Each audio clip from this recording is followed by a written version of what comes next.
seconds from Game 7 or from championship number 6. Jordan, open, Chicago with the lead. Minute remaining, and they're putting Curry in the pick and roll, trying to get him on Ervin. Ervin and Curry, one-on-one. Ervin puts it up. It's good! Kyrie Irving from downtown! We're sending it in, Jerome. That's for damn sure. Yes. What is up? And welcome to the Taproom Sports Podcast. I am your host, Jordan. Stacks on stacks, lads. Joined with my man, Swerving, Ervin, Washington. How we doing tonight? I'm chilling, getting ready to talk some good old college football. Was watching Friday. Oh, that's a great film. You should be watching baseball, though, man. We just had a great Angels-Yankees game, bro. Oh, no, after my Dodgers ruined my parlay. You had enough of baseball tonight? I had enough of baseball today. Oh, man. Hey, that's how it goes, though. That's baseball, man. I mean, it was a tough one for the Dodgers anyways, going against DeGrom.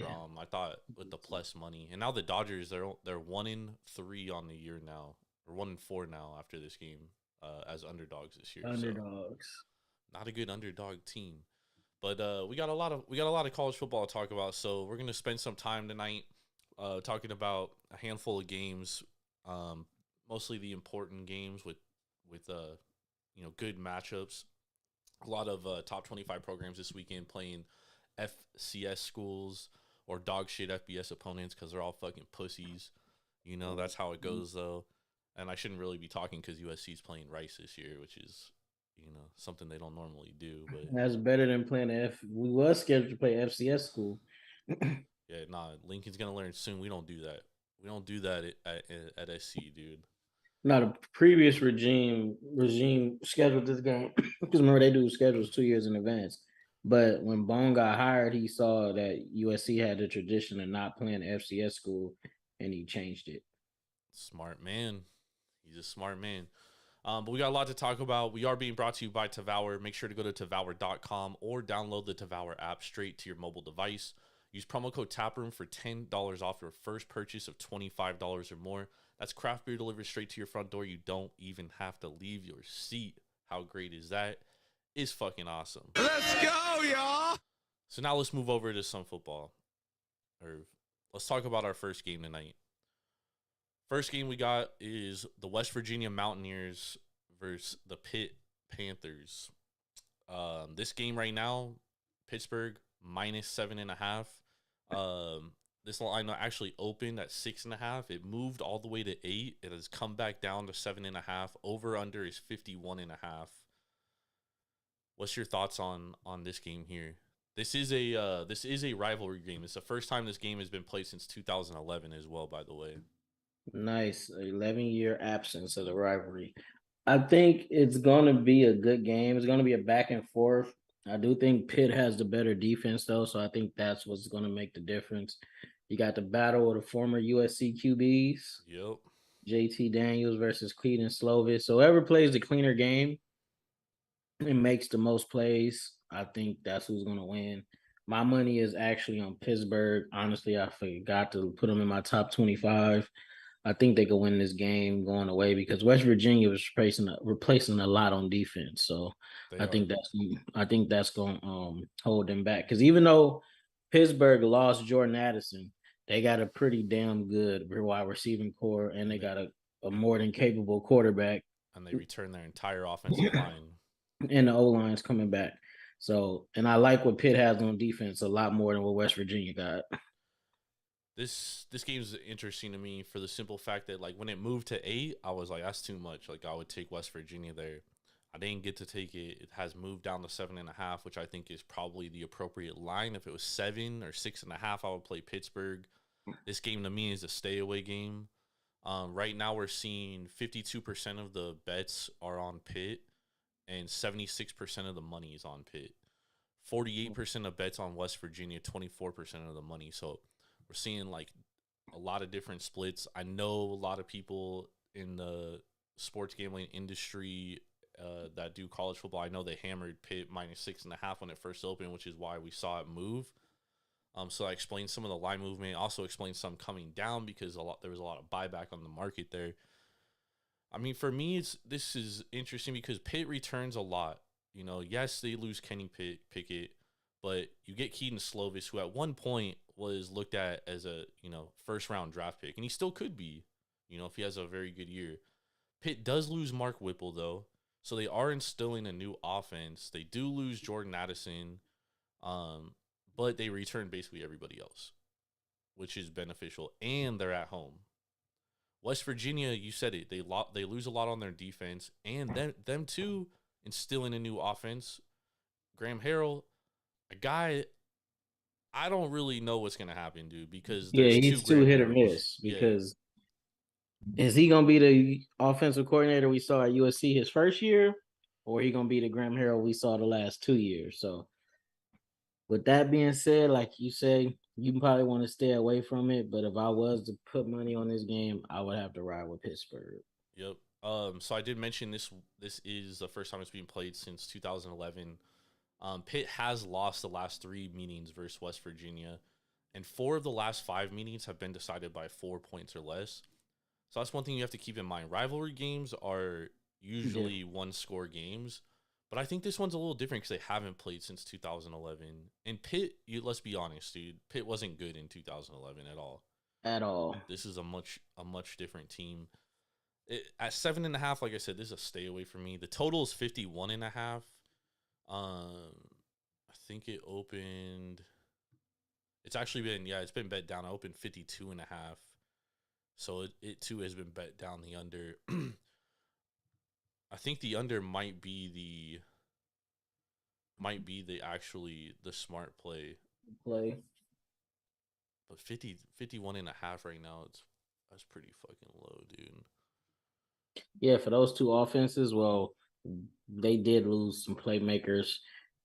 What's the name is bringing in a QB has NFL talent as well. He just can't stay healthy, so Yep. it's a lot of give and take with both of these teams. But I'm gonna ride with the more safe pick, the more confidence. The over opened at 54, Irv, so it's been bet all the way down to 51.5. Yeah, probably because it's the first week. They probably don't expect both offenses to be clicking on all cylinders. We saw a lot of overs hit last week, though.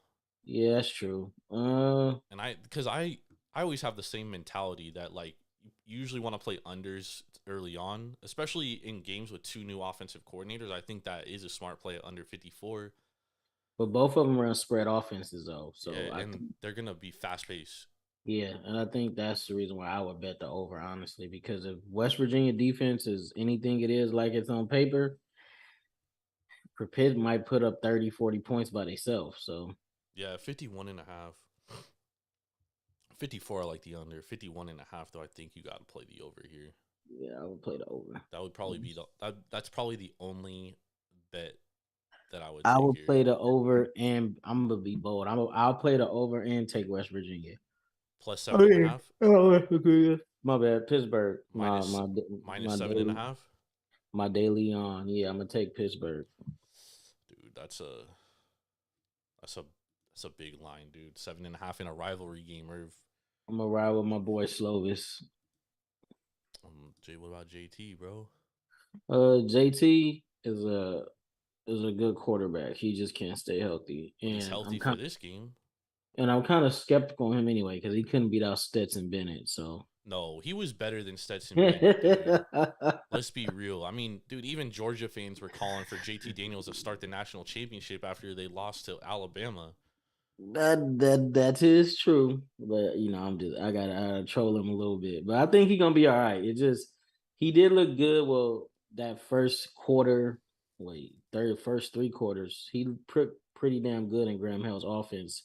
If he continue to be that, but let's see. I just like Pitt. I just like they're a better team right now.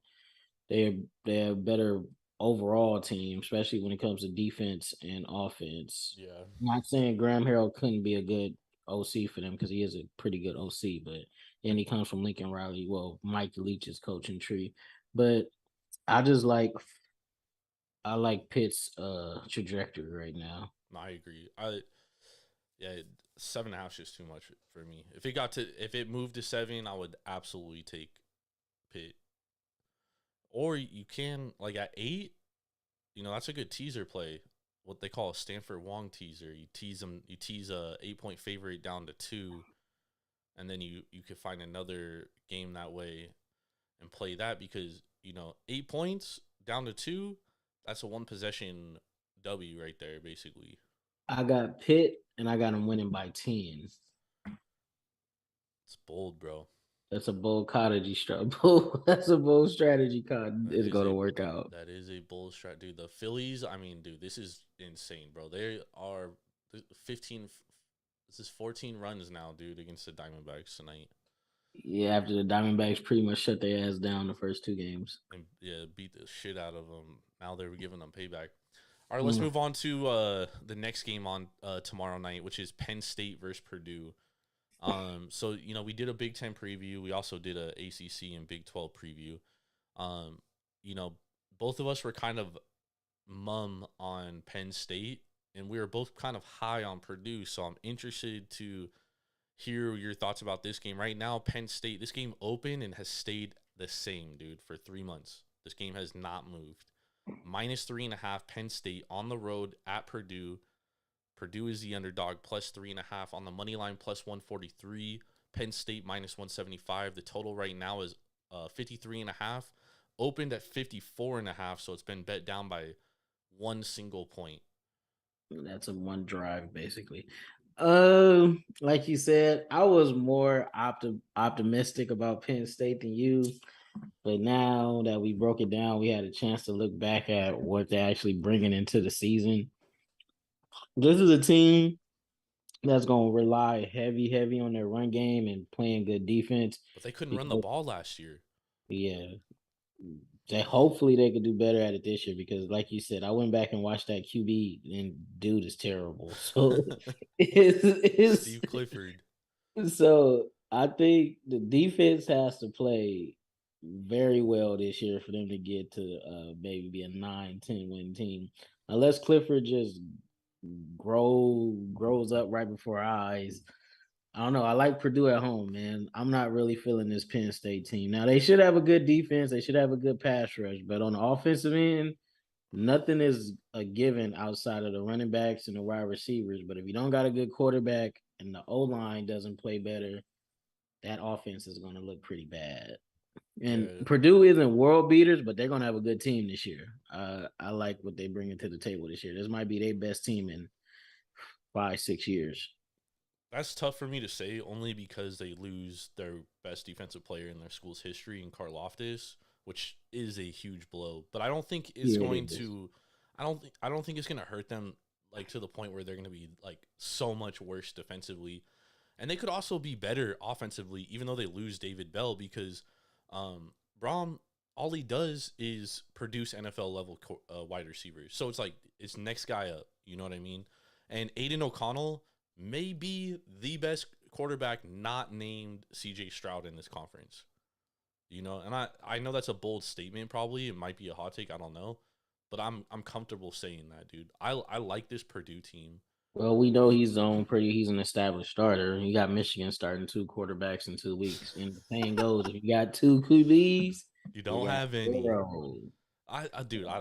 We'll get to that later. I don't understand that at all, bro. That to me. But I told you they was gonna do that. I'm like, bro, looking at their schedule, how close they saying the QB competition was in training camp.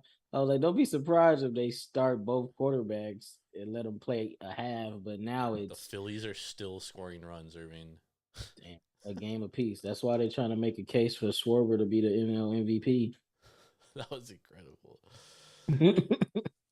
Nah, I agree about Michigan, dude. Like the 2 QB thing is, it might honestly, because I mean, we both thought Michigan is probably the second best team in this conference. That might end up derailing them, dude. Yeah, I don't like if you can't stick with one starter coming out of training camp. That doesn't bode well for me.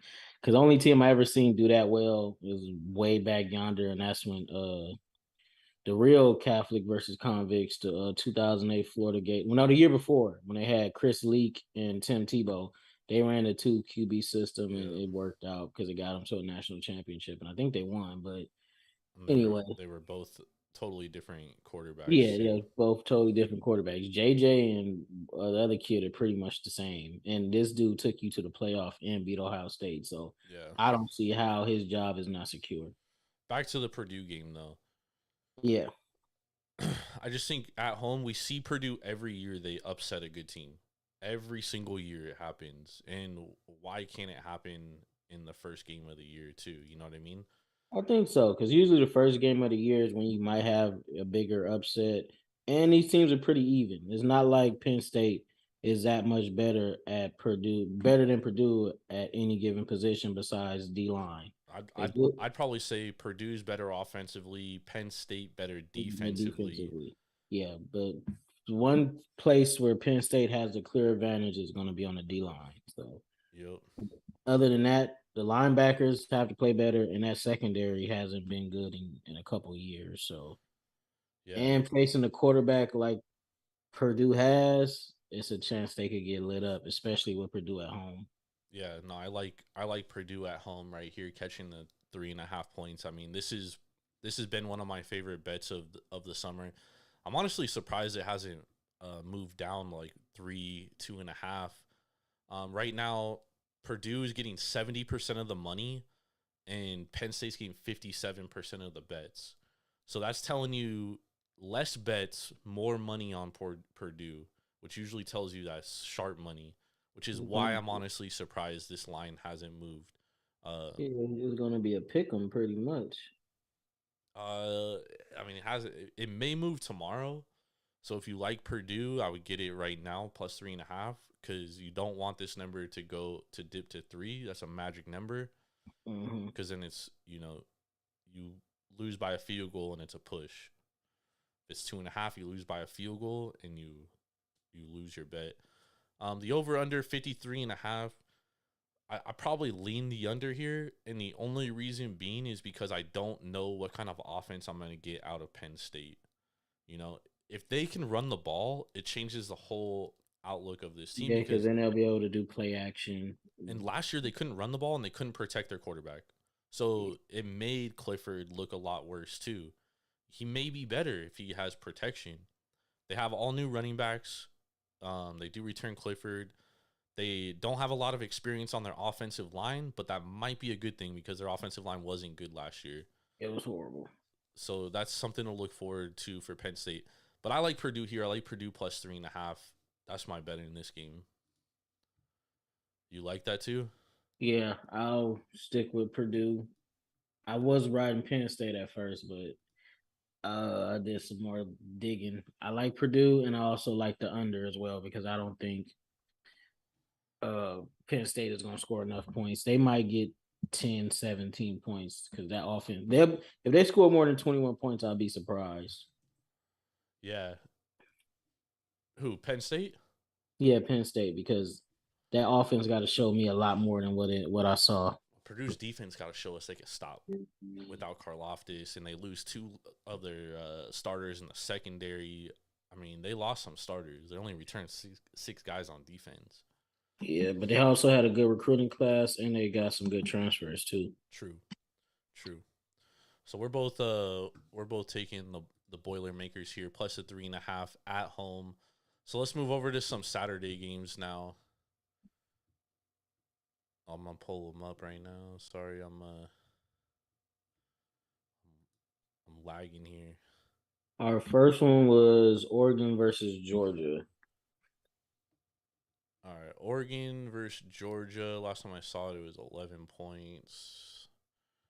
Let me get it. At the house, bet your savings, bet any loose change, any shekels you have, any old pennies, put all on Georgia. The only problem is those are the games that you always end up losing, dude. Nah, not really, because if Oregon was starting anybody else but Bo Nix, 17.5 right now. I thought, damn, it was at 11, right? No, it opened at 17.5. Oh, it's at 17 now. Opened at 17.5 at 17. I don't know which one was 11 that I was looking at, but it's one of the games we're doing here. Okay, that's a different one. So this game, like I said, opened at 17.5. It's been bet down to 17. Over under is at 53, which I think is pretty fucking high. It opened at 50.5, so the over under has been bet up. Yeah, Surprisingly, I think the over is a safe bet because I think they both gonna score enough points. I say Georgia scores probably in the 30s. Oregon could probably get to the 20s if they lucky. I think Georgia's gonna be better offensively this year than they were last year, Yeah, they're gonna be better offensively. The defense might take a step back. So but it'll still be instead of, elite. yeah, instead of allowing 9.9 points a game, they'll probably give up like 18. between 18, yeah, between 18 and 20. Yeah. So I think they'll both score enough. I think the safest bet is the over. Oregon can cover, especially if they run the ball and their front seven plays up to their potential because they can handle the physicality. Yeah. They have a pretty damn good offensive line. They've had a solid offensive line for several years now. So Did they the name Bo trenches, Nix a starter officially? huh? Did they name Bo Nix a starter? Yeah, Bo Nix is gonna be the starter. So Give me Georgia minus 17. yeah, so like I They said, might get 3 defensive touchdowns. if anybody else was a starter besides Bo Nix, I would take this game a lot more seriously. But that dude hasn't beat Georgia. He's 0-3 for Georgia, and I think his average, the only close game I think was his freshman year or his sophomore year. I think it was one of those because I know the last two or the first Well, he two were almost blown. beat Penn State at Penn State last year too. Yeah, but that's Penn State. We're talking defending national champion Georgia, who's even though they are replacing 5 first-round picks, they have more than enough left over to handle Oregon with Bo Nix at quarterback. I mean, dude, this is an interesting game because I do think They could cover Oregon may be because able to run the ball, dude. Oregon is gonna have a legit defense. Now they did lose some in the secondary, but their front seven is pretty Good. much top 5, top 10 in all of college, all of FBS, Yeah. all of Division One. They got 2 NFL linebackers. They got one that's pretty much a guaranteed first-round pick in Sewell, Penn Sewell, little brother. I think his name Noah. Yeah. Uh, they have a potential first-round pick, another first-round pick with Justin Flo if he can stay healthy. Oof, this is crazy, Ervin. Listen to this. 67% of the bets are on Oregon. 81% of the money is on Oregon. Georgia only getting 33% of the bets and 19% of the money. Because that spread is 17 points. And a lot of people is basically looking at it like pretty much Oregon's defense is going to get enough stops for them to cover. But I think Georgia's offense is going to be better, dude. I know, but they're underrating Georgia's offense because of who's the quarterback. Yeah. But I mean, like, And they did lose Jermaine Burton, who was a number one wideout. He averaged damn near 20 yards a catch last year, but they replaced him with 4 and 5 stars, and they got the two best they have the 2 best tight ends in in football. college football. So it's definitely going to be an interesting game. If I was to pick and put my money on something, I think Georgia probably wins by 3 touchdowns, to be honest, because Bo Nix is prone to make mistakes. He's guaranteed at least one interception. Hopefully that interception is not a pick six, because if it is a pick six, that can blow the game wide open. Georgia has some damn good edge rushers. So if they can take some type of advantage of Oregon's pass pro and get enough pressure on Bo Nix, he could fumble because he is very turnover prone. Yep. Damn, this is sounding like a blowout. I'm trying to give Oregon credit, some type of credit, but the more I look at it, Yeah, this one, I could see this playing out one of 2 ways. Either it's going to be a 1-possession game or Oregon's going to get blown the fuck out. yeah, because a lot of Oregon fans are trying to compare this Georgia team to Ohio State, and this is not the same team at Nah, all. defensively, this Georgia team is better. Yeah, it's not even close, honestly. And they're probably now I wouldn't say they're just as good offensively, but they're on the same level as Yeah. Ohio State last year. So, and Georgia always has a top 4 or 5 O line in all of college football. Their O line coach is a damn good coach, even though he has to replace, is it 2 starters or 3 starters? But Who? it doesn't matter. Georgia on the offensive line? Yeah. They only lose one starting offensive lineman. Oh yeah, then see, they're not gonna miss a beat. Yeah, I'm betting. If I was to bet, I'm betting on Georgia. That's the thing with Arizona. I mean, I'm sorry, Arizona. That's the thing with Georgia, is because you know, they weren't really good at wide receiver last year because Pickens was hurt, right? They really only had one wide receiver, and then they had Brock Bowers. Now you get Brock Bowers back, you get the other tight end back. His name is I forget his name, but he was out last year. You get him back, so I mean, you have two of the top tight ends in football. You have guys that were freshmen last year that are more experienced this year coming in, and they were 4 or 5-star recruits, right, at wide receiver. And then you have a more experienced Stetson Bennett, who probably has a shit ton of confidence because he won a national title, and I agree. he's one more year seasoned, right? Going against Bo Nix, who does have a lot to prove. So if you want to have a narrative play, it could be like the Bo Nix, but 17 is a lot. But I'm gonna lay it with Georgia here, dude, because I agree with you, dude. I just think Georgia, too much talent on the defense, and that offense is gonna be improved. And shout out to Chris Ransom. He brought up a good point too. Georgia lost pretty much all their running backs except one. So I mean, not Georgia, Oregon. But they have two good recruits. That kid from Western Yeah. Kentucky, and then that kid that played at Minnesota last year. Yeah, they got two good transfers. But then they got another good transfer on defense from Colorado, Christian Gonzalez. Yeah. I don't know if they put him at safety or they put him at corner, but he was first team on Pac-12 last year. But that might hold up for like a quarter or two against Georgia. But I think it's gonna get ugly towards the end of the game. Yeah, I agree. Georgia's 11-5, 11-5-1 straight up versus Pac-12 opponents, but they're 5-5 against the spread. The Oregon Ducks are 5-8 against the spread versus SEC opponents. Remember, in 2019, Oregon was actually beating Auburn, and Auburn came back and won that game, and Oregon was favorites in that game. Yeah, and what's the name was a true freshman. That's probably the best game he ever played. Yep, probably was. All right, let's move over to this next game. This is Utah versus Florida, Ervin. So this line opened the Utah -1.5. It's been bet all the way up to -3, but juiced to the +3. This is at Florida, at Gainesville. Over under right now is 51. It got bet down from 52.5. So again, we're seeing money come in on the under. Right now, Utah's getting 72% of the bets and 81% of the money. Florida, 28% of the bets, 19% of the money. What do you think about this one? I think I don't really care for other Pac-12 schools, but this win will look good for the Pac-12, especially with Utah going on the road. They're a top 10 team, so it's not going to be a blowout. It should be a close game. I got Utah winning by probably, I say, a touchdown or a field goal.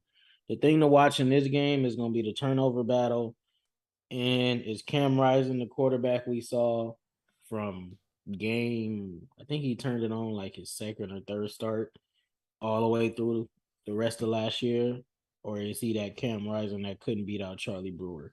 So that's going to be a big thing to watch. Utah has everything. They got the run game. They got better weapons on the outside. They got two damn good tight ends. They probably got the second best tight end tandem in the country behind Georgia, because both of those dudes are going to be playing in the NFL. Yep. I like their defense. I think they lost two people in the secondary or three. They lost the best defensive player they probably ever had in Devin Lloyd, so good luck replacing him. But they should be solid in the linebacker department. They always are. Front four should be good. Well, they lost their two best linebackers from last year. They also lost the other Sewell, Nephi Sewell. Yeah, but Scally is a great defensive coordinator. He's learned under Urban Meyer and been a part of his coaching tree. He's been with Witt for years. I like them. I think Utah, if they could force some turnovers, especially early, I think they could win comfortably, 10 plus points. But if it's no turnovers and it's just, back and forth football, I think Utah has enough defense and more than enough offense to win one in the swamp, because Florida has a lot of unknowns. We know they have a great quarterback, a Heisman dark horse quarterback, but what's around them and what's left for that defense on paper. Well, I actually like their receiving core. They have a lot of good talent at receiver. Yeah, but it's not proven talent. I mean, Ricky Pearsall was good. He's a former Yeah. All Oh yeah, the Pac-12. one they used to go to Arizona State. Yeah, Yeah, he's all right. Oh yeah, he is pretty good. I'll give him that. But I don't know. I and just got then to see and what then they Florida's basically going to be on return. the They field. basically return their offensive line. Plus, they bring in Osiris Torrance, who is two-time All SBC, and he's played for Napier before, so he understands like that system. I actually like the over here, over 51. I think Yeah, I it's gonna think it be. goes. I think it goes over. I think it's gonna I be a high-scoring game. But for Utah to be a top 10 team, I think they shouldn't lose this game, even if they're on the road and they're going to the Swamp. I know the Swamp is a pretty good home field advantage, but Utah has a better team across the board. They do have a better defense as well, so I think they should win. They And should, but I'll they're going to Florida. yeah, I know they're going to Florida, which is a good home field advantage, but has it really been a home field advantage? We've seen teams going there in the Swamp and win big games. So I think Utah starts the Pac-12 off right with a good, solid road win. Staying away from the side here. I lean Utah -3. I like the over. I'm gonna play the over 51. I think it's gonna be a high scoring game, especially. I don't want to compare Florida to Ohio State, but I mean Ohio State did play that game last year with like no starters except for like C.J. Stroud and even uh, Jackson Smith Najaba. He wasn't a starter last year. I mean, he fucking Yeah, exploded, put yeah, he himself on the wasn't a map. starter, but the problem with that was, as good as Scally is, he's a stubborn ass defensive coordinator. It's no way they should have been playing man in that second half after he already torched you for 2 touchdowns in the first half. But he didn't learn, and when you don't learn, you don't adjust. When you think something's going to start working, that's usually a red flag, and it didn't work. Dude ended up with 300 plus yards and 4 touchdowns. Yep. But And even I though think, but Florida, Utah's bet worse defensively than they were last year. yeah, they're going to be worse, but I don't think they're going to fall off to the point where Florida runs them off the field. They do have a first round. In Nah, my they won't run opinion, them they off got the one of the field. better corners in college football, and Clark Phillips. I think he's going to be a first round pick. I like him. The pass rush is always solid. The Yep. linebackers will have to prove that they could play and come in and play behind two really good linebackers in Sewell and Devin Lloyd. Now, the Two of the school's secondary best could ever. get exposed. Now, we got to see how good that secondary is, because on defense, that's pretty much their only Achilles heel is their secondary. Yeah. I mean, The other corner and the other safety, because they were placing a corner and a safety. So we got to know. We got to see if those two players or they pretenders. We're gonna find that out Saturday. and one thing we absolutely know is that I know Florida's implementing a new system and all, but I'm telling you right now, Billy Napier and Florida are gonna be able to run the ball. Yeah, he gonna have speed. He's gonna have. He always has a good O line. He believes in the run game. He's always had a solid run game. Yep. And he was a wide receivers coach at Bama when they was rocking and rolling. So they're going to be a solid team. I just think Utah is the better team, especially for this year, and they should win a close game at the Swamp. Bro, the Diamondbacks have a position player pitching now. That's where we're at in this game. Sounds like fun. Oh, I love when position. I always say that if a team is up by 15 or more, there should be a rule that both teams have to grab a fan out of the stands, and that's going to be their pitcher. But the fan would have to sign a waiver. Yeah, so he doesn't get fucking If clocked. you don't want a fan to get out there and take a fucking line drive off the. I mean, dude, he's probably throwing ducks up there. The players are probably launching fucking missiles, dude, over the fucking stadium. But you never know. It could be that one time. That's true. That's true. All right, let's move over to this next big game. This is probably, I think it's the only game this weekend between two top 25 teams, or the second one because Georgia and Oregon. Yeah. This is Notre Dame. They will be going to Columbus to face the Ohio State Buckeyes. This line opened at 14.5, minus 14.5 towards Ohio State. It's been bet up to minus 17 right now. The over under is 59, which was bet up from 58. So we've actually we've seen different movement. We've seen movement towards the over.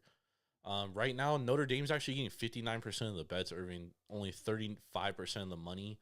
Ohio State's getting 65% of the money, 41% of the bets. I'm going to be completely honest here. I thought this line was going to get to like 19.5, 20 before kickoff. It's only at 17 right now, which tells you which way I'm leaning. But what's your thoughts about this game? You're gonna probably lean towards Notre Dame. No. I'm leaning. I thought this line was going to move to like 19.5 or 20 by kickoff, and it's only at 17, which means that I expected more money to come in on Ohio State. And Ohio State's getting 65% of the money. Yeah. FPI got Ohio State as an 83% chance to win the game. Notre Dame is 0-10 in their last 10 games versus top 10 opponents, and they've lost by an average of 16.5 points. And this is on the road. 0-10 versus their last 10 top 10. 0-10 versus their last 10 top 10 opponents on the road. Yeah, losing by an average of 16.5 points. Well, being a USC fan, I could care less about Notre Dame, but I'm gonna just, put my bias. I'm no bias. I don't see how Notre Dame covers this game unless Ohio State just comes out, completely overlooks him and lays an egg, and Stroud doesn't have his best, has a subpar game. I don't see how Ohio State won't cover. And honestly, I think Notre Dame will score some points, but I think this could get ugly. I think Ohio State could easily score 35, 40 points. Maybe more than Notre that. Dame isn't a bad defense. Marcus Freeman is a damn good defensive coach. They're returning 8 starters on their defense. Basically, really only losing Kyle Hamilton, and I think then they lost 2 defensive linemen, but they're basically returning everybody else on that defense. But that defense did allow 360 yards last year, 135 rush yards. And they're starting all sophomores in the secondary. And to be honest, they didn't really play anybody last year. Their best opponent was Wisconsin. I guess you could say North Carolina. But, I mean, they didn't play anybody, bro. And then when they played a team that had a lot of good athletes, they lost at home to Cincinnati. So yep, they lost to Cincy at home. They were and +2. I don't even know who's the starting QB for Notre Dame. I just know he's a first-year guy. Tyler Buckner. He played last year. He played in spurts last year. He's more athletic. Yeah, he is a runner. I know. He's number 17, right? Something like that. Whatever his number is. Yeah, I know it's a double-digit number, but yeah, he's a runner. He's more of a runner, so he has to prove what he could do with his arm. But that's not a good team to be starting off against in Ohio State because their defense is going to be a lot better. They played a lot of freshmen and sophomores last year. The defense did get carved up at times, but they should be looking a lot better on defense this year. Shout out to Brian because he said the defense was looking pretty good in camp. Yeah, and they might be starting a true freshman at safety who's saying they're going to be an absolute dog in the future. So if you starting as a true freshman on a top 3-4 team, you're a player. So good luck, Notre Dame, but I see this one getting ugly, man. CJ Stroud, they 4 deep at wide receiver with NFL talent. They still got pretty much 2 or 3 first-round picks in their wide receiving core. They have a dark horse. They got Trayvon Henderson, who's no slouch at running back. He's a top 5 running back in college football. He's a good long shot for Heisman. Yeah, him and Gibbs from Alabama are probably be a good long shot Heisman bet. Yep. O-line is probably going to be better because at times the O-line did look kind of suspect last year, especially when they faced the better pass rushing teams like Michigan killed them up front. Not saying and they lose their best tackle too, Nicholas Petit. Yes, he was an All-American last year. They lose him, but I mean, dude, they got Paris Johnson, who's most mock drafts right now has him as a top 10 pick at left tackle. So it's pick your poison with Ohio State. I think they win this game easily by 3 touchdowns. Yeah, Jackson Smith-Njigba will probably win the Biletnikoff. He's probably going to be the best wide receiver in college football this year. CJ Stroud, he's the favorite to win the Heisman right now. I mean, he definitely, in my opinion, is the number 1 pick next year. I think he's a better overall quarterback than Bryce Young. And then also their defensive line, I mean, it's just fucking, we mentioned this on the Big Ten show, like it's riddled with 5-star recruits. Yeah, I think they Too Deep has 6 5 stars. And what? Six, On their D line? their D line. Yeah, and Jack Sawyer, by all accounts, Brian even mentioned this to us as well. People are saying he looks better than Nick Bosa. Yeah, and yeah, so good luck. Like I said, Yeah, this one could get nasty, especially because obviously, I don't want to like shit on Marcus Freeman. He's a great coach, great I think he's defensive gonna be a good coordinator, coach. but that's a tough task to go up for your first game. I'd be absolutely shocked if Notre Dame covered this number, dude. Yeah, I'll be shocked too. I think this game is gonna get out of hand, and it's not gonna be pretty. It will be pretty though. It will be absolutely pretty. Anytime Notre Dame gets fucking waxed, it's pretty, Ervin. Yeah, I'm just trying to give them a little bit of hope, but I don't think it's gonna be. I don't think it's gonna be a good. It's not gonna be a good game for them on Saturday at all. Yep. All right, let's move over to this last game we're going to talk about.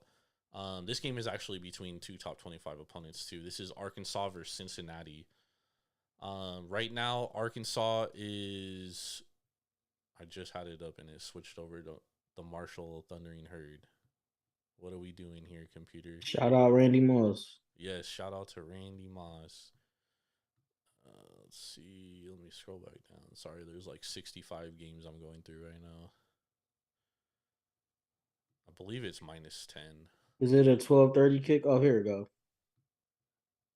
Number 19 Arkansas versus number 23 Cincinnati at 8.5. I'm seeing 6.5 here. 6.5. 6.5. My bad. Yeah. So right now Arkansas -6.5. They're going to be the home team. Over unders at 52. This opened at 7. The total opened at 54. So we've seen the total get bet down. Obviously, Cincinnati loses a lot on offense. They lose Desmond Ridder. They lose a ton on defense. They lose 2 fucking NFL caliber cornerbacks. I'm down on Cincinnati this year. I mean, both of us had Houston winning the AAC, so I think we're both kind of in lockstep with Cincinnati. And I'm high on Arkansas too. I mean, what do you think about this game, Irv? I think Arkansas wins a competitive game. I don't think Cincinnati is just going to be downright horrible, but they're not going to be a playoff team at all. They lost too much talent on a team that just doesn't reload like an Alabama or Georgia or Ohio State. Yep. It's going to take Fickle probably another year, coach these young guys up because they're going to be really young on both sides of the ball. Yep. You're replacing, like you said, a top 4 or 5 pick in Sauce Gardner. You lost your best pass rusher. He got drafted. You lost your second best corner, Kobe. Yeah, you lost your quarterback. You lost some good wide receivers. I just hope they could keep it. I don't think they're gonna get blowed out, but I do got Arkansas covering. But they probably win by between 10 and 14 points. I think they win by 10 points. I think they cover. So this is interesting because we've seen this number get bet down, right? And right now, since he's only getting 30% of the bets, 42% of the money, Arkansas is getting 70% of bets, 58% of the money. Arkansas, they do lose Treylon Burks, obviously, but I like KJ Jefferson. Arkansas has always been able to run the ball under Sam Pittman as well. And I think they're going to be able to run the ball here. I think they're going to be able to establish the run. They also, they did lose 3 guys on their defensive line, but they hit the transfer portal pretty hard, dude. And they got some starters in the transfer portal. And they added an NFL talent in Jadon Hasselwood from Oklahoma. So you can never have too many weapons. I actually like what they added in the transfer portal. Pittman is, excuse me. Pittman is trending up. He's a damn good coach. He took this team from 3 or 4 wins to being bowl eligible in 1 year. Yep. So you gotta give credit to coaches that do that had that type of improvement in that short amount of time, and he's stacking up talent at Arkansas. So, and they got pretty powerful boosters too. That's Jerry Jones, beloved alma mater. So, he puts a lot of money into the program. They keep on winning. Most of the Walmart family went there too. Well, yeah. See, they got some real powerful boosters. So if he got people, he's got people believing in the program right now. I like Arkansas. I don't think they win the SEC, but they're definitely going to be a player, and they're going to be in pretty much every game they play this year. So I think they start off a good year with a good, solid win at home against a good Cincinnati team. They're not going to be terrible, but they're not going to be the Cincinnati they was last year or the year before. Agreed. I'm with you, man. I definitely lean Arkansas here. I probably lean the under just because I don't think since he's going to be able to move the ball a ton, they probably won't score a lot. And Sam Pittman likes to run the ball, so he's probably going to bleed a lot of the clock towards the end. So yeah, I definitely say take the under. I said this probably be like a 21-10 or 21 or 17-10, 20-10 type game. Yep. Agreed. All right, let's so all those games we talked about, let's get the people. Let's go, y'all. A best bet, Irv. My best bet will be Ohio State to cover the 17-point spread against Notre Dame at home. All right, I like it. I'm gonna take Purdue plus 3.5 tomorrow night on Thursday. I'm high on Purdue. Aiden O'Connell, I think, is one of the second best quarterback in this conference behind C.J. Stroud. Brom's a really great coach. I expect the offense to be able to move the ball, even though I think Penn State's going to be improved defensively. We don't know what that offense is going to look like. They were atrocious running the ball and could not protect Clifford last year. Very inexperienced offensive line. So I'm not sure what I'm going to get. Give me the home team, Purdue plus 3.5. They always play well at home and always upset good teams. So I like it. Let's get this money. Let's go, y'all. Let's get this money and head to the window, baby. Want to thank everybody for joining us. Ervin and I will be back on Monday to break down things that happened in the college football week. And because we have games on Sunday and Monday this week, surprisingly. If you guys want us to talk about any game, sorry, Michael, we didn't get to LSU and Florida State. We'll get to some Florida State games later, I promise. Take LSU in that game, though. Yeah. If Travis wasn't the QB, I'll say take FSU. Yeah. So, thank you everybody for joining us. Make sure to go to Tavour.com or download the Tavour app straight to your mobile device and use promo code Taproom for $10 off your first purchase of $25 or more. For Swerve and Ervin Washington, I'm Jordan. Stacks on Stacks on Stacks Lats. Y'all have a blessed weekend. Enjoy college football. We got a lot of games on deck tomorrow, baby. Let's go.